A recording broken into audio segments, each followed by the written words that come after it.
Okay, hello everyone. So now I'm back with Ruth Kudzi, who I spoke to originally in October 2016, so just a bit more than a year ago. And I wonder, Ruth, if you can start by simply, I guess, reminding us what your original transition was that we were talking about, and then we can dig a bit deeper and hear a bit more about where you're up to today. Definitely. Okay, so my original transformation. So I I was a coach for. I started off being a coach for mums. So when I spoke to you back then, I was coaching mums. I was coaching mums who wanted to change careers, um, and a little bit of business coaching. But it was mainly kind of around the career change piece, a bit of mindset as well. And I So remember you had made that decision actually when you were pregnant with your second child, right? yes, Yeah. yes, yeah, I'd made it. Yeah, I'd made the decision when I was pregnant with my second child. So I had quite a young baby, I think, when I spoke to you then. Well, I did have Yes, quite a in young the room baby. during the interview, as I remember. Yes, yeah, she's not here today. Yeah, yeah. So it's a bit of a change now from then to now. Yeah, so let's go straight to that then. What has changed in the last year or so? So I changed my niche. I realised that the mum thing it wasn't important to me. It wasn't. Obviously, it's important that I'm a mum personally, but I don't need to work with people that are mums. And I found the whole kind of I wouldn't label myself as a mum. That's not the first thing Mm, that you know about me. Yes, personally, it's really important, but that isn't, you know, and it drove me to start my business, but it wasn't the only factor. So I work more widely with female entrepreneurs. And the second thing was that I now am pretty much a business coach. And the reason why is when I started, I didn't realize quite how little lots of people knew about mm, business and starting up businesses. And I actually studied business at university. So it was my degree. And I'm a qualified business teacher and I'd had businesses in the past. So I had all this knowledge, which I didn't realise was so valuable to all of mm. these people. So it was a transition. I started to work with more people who were setting up businesses. I realised that I could really help them and I loved doing it. And I moved away from the mum brand and using that as my niche. So that all probably happened last June is when everything really changed in terms of that. That's so interesting. I mean, I've gone through a similar transition in the sense I think we often turn our backs on a lot of experience and expertise that we have for whatever reason, and we forget that actually that's very valuable, and then it takes Yeah. some time to kind of come back around to that. Just not that this is sort of a business focused discussion; it's more about the career change. However, the topic of niche is very interesting. As first people first leave their jobs and come up with that niche, I even had that question just the other day. Someone saying, "Oh, but do I go out there and just see what happens, or do I get really clear on my niche?" I guess considering the fact that you have shifted, do you have any perspective there? You know, what led you to choose that niche, I guess, in the first place? And then do you not Someone have any told me regrets, but to. would you have done it differently next time? Okay, well, that's an interesting one. Yeah, someone told me to. There's all this, you have to know your niche, you have to know your niche. And I think to stand out, you do, but it doesn't have to be, your niche could be small business owners. It doesn't have to be as tiny as you think. And actually, the important thing is knowing yourself and how you can help people. Love it. Um, yeah, I think that's the most important thing. Yeah, no, that is very interesting, and it is such a balance, isn't it? Because as you say, having that clarity makes it so much easier to write your copy, to communicate, to engage, to resonate with people. But then, of course, you can't have that clarity just sitting with a pen and paper, and as you say, a business coach may be telling you this should be your niche, and Yeah, then yeah, that's no, not you going to definitely really can't. help to drive sort of a soul driven or whatever you want to call it business when it's No, someone else. No, okay. So what else have you experienced since then? You know, any so you've mentioned moving towards business coaching, you know, getting more yeah. comfortable with actually knowing what value you can add in the problems that you're solving. What about, you know, putting yourself out there? I've actually been seeing a lot of you on Facebook and Instagram and so on. So have you been stepping that up and changing your strategy a Yeah, bit there? yeah. I mean, I think so. My business has completely transformed. So when I spoke to you, I was still in the am I going to have to go back to work? Is this going to be like a part time thing? Completely. Well, it's not full time. I don't work full time. I work part time hours, but it's completely a full time business. My team has grown. I've been doing lots of different things. I've been out there more on social media, but also offline as well. I think sometimes we forget about the importance of offline and making connections offline. So I've been doing quite a few talks. going to quite a few events, speaking at quite a few events and running events. So definitely it's completely transformed, and a lot of that has been down to me and me actually taking action and feeling more confident in it. Yeah, confidence I think is absolutely key. So remind me, when did you first start the coaching? When was that?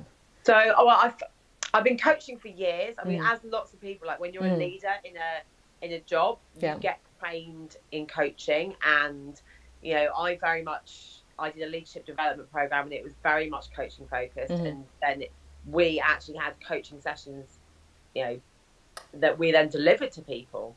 So I was using coaching a lot in my job, and I was kind of doing it part time, probably for at least a decade. And then I started my business in April, so nearly 2 years ago. Yeah.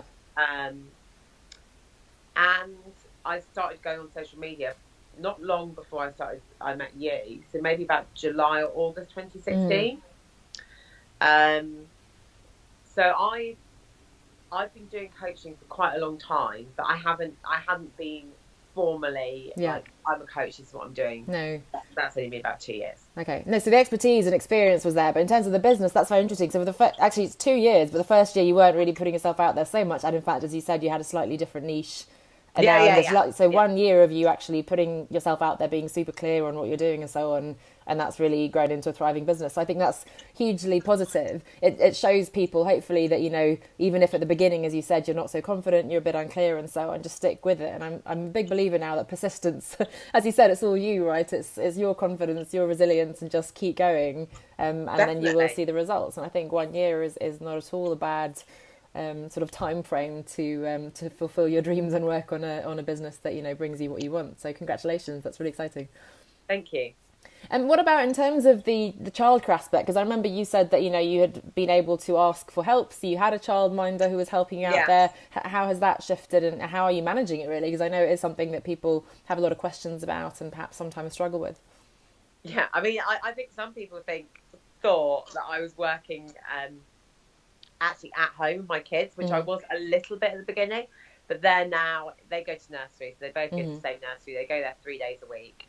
They have some kind of flexible childcare options on the other 2 days. Yeah, they're in nursery 3 days a week. They're really happy. It's really close, and it works for us. It's a good balance for us. Yeah, other like basic things like getting a cleaner and outsourcing all of that make a huge difference to the amount of time that you've got. Knowing the value of your time, right, that you can get whatever your rate is compared to And do you have quite a sort of I don't want to say rigid, but like a routine, I guess, around sort of certain hours and days that you're working now then? Yes, yeah. In terms of, you know, taking the afternoon, evening off and weekends and so on to be with them. Exactly, yeah. So weekends completely, and I don't really work many evenings anymore. The only people I work my evenings in for now are my mastermind clients, and I've got like one legacy client who I still see, who I see in the evening, who's a one-to-one client. Other than that, I just won't do it. Great. So you've learned to be able to sort of set the boundaries and say no as well. Yeah, which at the beginning, maybe you're not in a position that you can. I think at the beginning, I had more time in the evening to do coaching, so that's when I did it, and then it changed. So being open to that evolving as well, and again, as you said at the beginning, it may be that you simply need to sort of hustle a little bit just because you need to get the business off the ground, but then as you gain in confidence and clients, you can begin to set some parameters there. Exactly. Great. And I guess with the wisdom and insight that you have now from another year of being in business, what other advice would you give, I guess, either to somebody who's, again, back to where you were 2 years ago, or maybe someone who's at the position you were when I spoke to you, in terms of they're still sort of relatively new in the business? Can you think of any new advice that you would give to yourself back then? Definitely get support, and have a look out there and see who are the people that you really admire, who are doing what you want to be doing. Speak to them. It might not be that you work with them, but get support from people who are where you want to be, and take action every day, even if it's something really, really tiny, like an interview or a blog post. Do something, because that's going to get you there.